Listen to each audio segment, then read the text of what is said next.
यानी क़ुरबानी जो अमल छॾे करे ग़रीबनि जी मदद कई वञे। पर क़ुरबानी अल्लाह ताला जी इबादत आहे, ग़रीबनि जी मदद करण बि अल्लाह ताला जी इबादत आहे। उन्हनि पैसनि खे छो नथा ख़र्च कयूं ग़रीबनि जे लाइ? इन क़ुरबानी जे अमल सां केतिरो वॾो बिज़नेस को हले थो। हीउ सवाल दरअसल ग़लति सवाल आहे, शरीयत जे मुखालिफ़ आहे। ग़रीबनि जी मदद करणु सुठो अमल आहे, पर क़ुरबानी अल्लाह ताला जी इबादत आहे, ग़रीबनि जी मदद करण बि अल्लाह ताला जी इबादत आहे। ॿई नेक अमल आहिनि ऐं ॿई पंहिंजी पंहिंजी जॻह ते अहमियत रखनि था।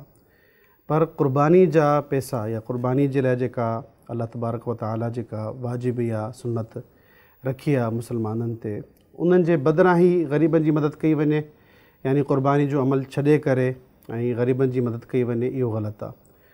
क़ुरबानी इबादत आहे, अल्लाह तबारक व तआला जो सॼो निज़ाम आहे, हिकिड़ो फितरत में इहा शइ शामिल आहे। त छा क़ुरबानी करण वारा सिर्फ़ु अमीरनि खे फ़ाइदो थिए थो या सिर्फ़ु गोश्त उन्हनि खे थो मिले? त इहा ॻाल्हि ईअं न आहे। हक़ीक़त इहा आहे त क़ुरबानी जो गोश्त सॼे सॼे साल जेके माण्हू नथा खाइनि, उहे इन्हनि ॾींहंनि में ई अची करे गोश्त खाईंदा आहिनि। नबी करीम सल्लल्लाहु अलैहि वसल्लम हिकिड़े साल पंहिंजे क़ुरबानी वारे ॾींहं में मुसलमाननि ते वाजिबु कयो हो त 3 ॾींहंनि जे अंदरि अंदरि तव्हां पंहिंजो गोश्त जेको आहे उहो तक़सीम करे छॾियो। 3 ॾींहंनि खां मथे केर बि पंहिंजे घर में गोश्त न रखे। ॿिए साल वरी अल्लाह जे रसूल सल्लल्लाहु अलैहि वसल्लम वरी क़ुरबानी जो ॾींहुं आयो त साहबनि पुछो, छा अल्लाह जा रसूल सल्लल्लाहु अलैहि वसल्लम, छा हिन साल बि असां गोश्त तक़सीम करे छॾियूं? अल्लाह जे रसूल फरमायो, न, पोएं साल असां वटि ज़रूरतमंद ग़रीब माण्हू घणा हुया, इन्हनि जे करे मूं तव्हांखे हुकुम ॾिनो हो त तव्हां सभु जो सभु गोश्त तक़सीम करे छॾियो ताकी उन्हनि ग़रीबनि ताईं पहुची वञे। हाणे तव्हां इहो गोश्त खाए बि सघो था ऐं रखे बि सघो था ताकी तव्हां कुझु ॾींहंनि ताईं हलाए सघो। हाणे जेको इहो सवाल आहे त ग़रीबनि जी मदद कई वञे, इन्हनि ॾींहंनि में बि कई वञे, ईद वारे ॾींहुं बि कई वञे, पर क़ुरबानी जे पैसनि सां ई छो? छा असांजी सॼी ज़िंदगीअ में या सॼे साल में ॿिया को मामला अहिड़ा न आहिनि जंहिंखे तर्क करे असां ग़रीबनि जी मदद कयूं? असां मोबाइल सुठा सुठा था वठूं, कपिड़ा सुठा सुठा था पायूं, असांजो रहण जो जेको हिकिड़ो लाइफ स्टाइल आहे उहो हिकिड़ो स्टैंडर्ड खां मथे बि हले थो वञे। असांजी शादियूं, असांजा घुमण फिरण, असांजी पिकनिकूं, पार्टियूं, एजुकेशन में या दीगर मामलात में असां जेके पैसा लॻायूं था, उन्हनि पैसनि खे छो नथा ख़र्च कयूं ग़रीबनि जे लाइ? मोबाइल सुठा सुठा वठूं था, महांगे खां महांगा, ऐं ट्रैवल कयूं था सुठे खे सुठे कहिड़े स्टैंडर्ड में, त उन्हनि पैसनि खे अगरि कटे करे असां ग़रीबनि जी मदद कयूं त इहो बहितरु आहे। अलबत्ता जेका क़ुरबानी आहे, छो त इहा इबादत आहे, त इन इबादत खे इबादत जे तौर ते ई कयो वेंदो, इन खे तर्क जी हा, इन जेको अल्टरनेट न आहे।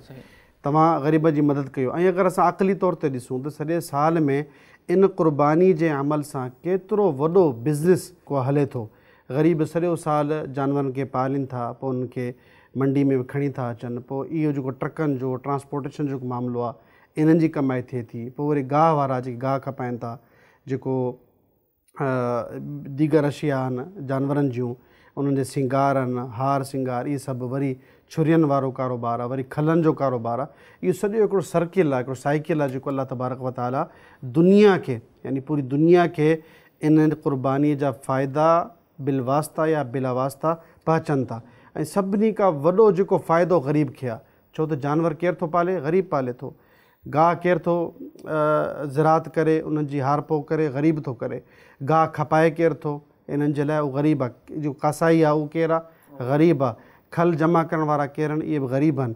पोइ मदरसा बि हलनि था, ऐं हता की हाणे त इस्पताल जेके शौकत ख़ानम हॉस्पिटल हुजे, जेतिरा बि चैरिटेबल हॉस्पिटल्स आहिनि, उहे छा कंदा आहिनि? हर साल क़ुरबानी जो खल बाक़ाइदे जमा कंदा आहिनि, छो त इन सां उनजो फ़ाइदो आहे। छो त अल्लाह तबारक व तआला जी जेका बि इबादत आहे, चाहे माली हुजे, बदनी हुजे, उनजो डायरेक्टली फ़ाइदो इंसान खे दुनिया में बि मिले थो ऐं आख़िरत में बि मिले थो। सुभाणे को एतिराज़ु करे त तव्हां नमाज़ न पढ़ो, नमाज़ जी जॻह ते तव्हां हली मज़दूरनि सां ऐं ग़रीबनि सां मज़दूरी कयो, त छा नमाज़ छॾे ॾींदासीं? ईअं हज आहे, हज ते माण्हू एतिराज़ु कंदा आहिनि, तव्हां हज छो था कयो? क़ुरबानी, हज, नमाज़, इहे सभु इबादतूं आहिनि, अल्लाह तबारक व तआला इंसाननि जे लाइ रखियूं आहिनि। इन में बरकत आहे, रहमत आहे। हाणे हज इंडस्ट्री आहे हिकिड़ी जेका बिज़नेस आहे, जंहिंमें ट्रैवल आहे, टूरिज़म आहे, ऐं अलाए केतिरा ई कारोबार हज सां मुंसलिक हुया।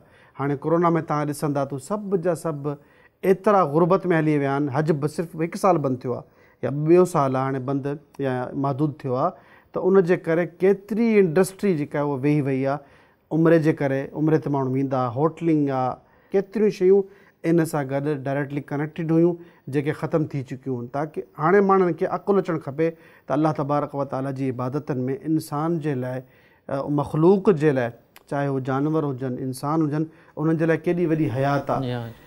जानवर जेके क़ुर्बानी में ज़िबा थींदा आहिनि, असां हर साल ॾिसंदा आहियूं त आईंदे साल, ईंदड़ साल, जॾहिं त असां सॼो साल उहो जानवरनि जो गोश्त खाईंदा आहियूं, शादियुनि में घरनि में इस्तेमालु कंदा आहियूं, 5 किलो 8 किलो असांजे घरनि में पियो ई पियो हूंदो आहे। उनजे बावजूदि अल्लाह तबारक व ताला इन मामले में केॾी बरकत रखी आहे जो आईंदे साल मंडीअ में उन खां वधीक जानवर ईंदा आहिनि। हाणे जेके मंडियूं लॻंदियूं आहिनि, मंडियुनि में केॾे माण्हुनि जो कारोबार स्टार्ट थींदो आहे, उहो सॼो साल जेको खाइनि था उहो इन्हनि ॾींहंनि जी बरकत आहे जेको अल्लाह तबारक व ताला क़ुर्बानी में मुंसलिक कई आहे। अल्लाह ताला खां दुआ आहे त अल्लाह ताला सम्झण जी तौफ़ीक़ अता फ़रमाए। सब्सक्राइब करियो ऐं बेल आइकन ते क्लिक करियो त जीअं असांजी हर नई वीडियो जो नोटिफिकेशन मिले।